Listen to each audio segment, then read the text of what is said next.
Northern Ireland's capital remains on edge today ahead of what could be a third straight night of violence directed at immigrants. Last night, 12 police officers were injured in Belfast and 16 people arrested. The unrest began on Monday following a brutal knife attack.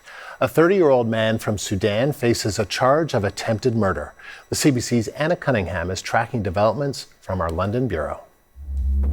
Police in Northern Ireland say they will take a robust response if violence starts up again in Belfast and anywhere else. Last night saw pockets of sporadic violence. There were groups in dark clothing, including children, many with face coverings. Take a listen to this protester's reasons for taking to the streets. I'm fully behind the protest, yeah. And everybody has the right to protest. I don't agree with the violence. Nobody agrees with the violence, but we've had enough violence here for 30, 40 years, bombs, killings. Nobody wants the violence. But the reason why we're on the streets is because of violence. We're not to be violent. Violence has brought us onto the streets. Petrol bombs and chunks of concrete were thrown at police. In one area north of Belfast, hundreds tried to reach a hotel housing asylum seekers. Those attempts were halted.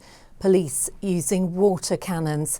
They have never been put into action anywhere else in the UK but in Northern Ireland. By day, the aftermath is evident. Burnt out cars, bricks you can see were ripped up for makeshift missiles against police, and a boarded up house now left a blackened shell. Tensions are high in Northern Ireland.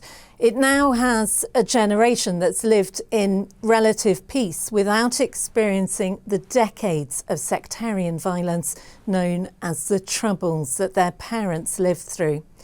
Today, though, some schools in West Belfast are reporting children missing from class. Teachers say those students were evicted from their homes by angry mobs because of the colour of their skin.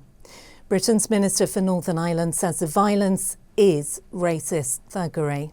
Thankfully, last night we saw less disorder in Northern Ireland, particularly it was concentrated at Glengormley, where water cannon were deployed to deal with those who were ripping up paving stones and throwing them at the police.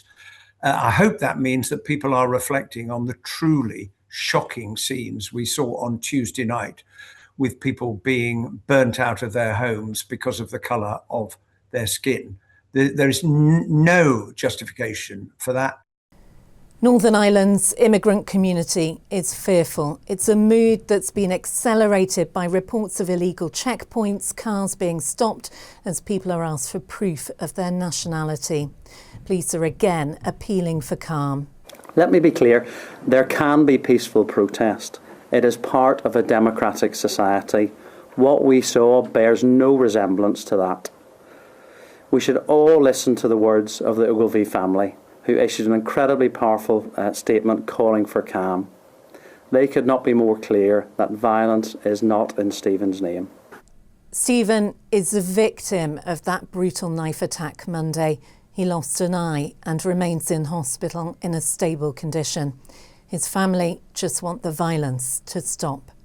Anna Cunningham, CBC News, London.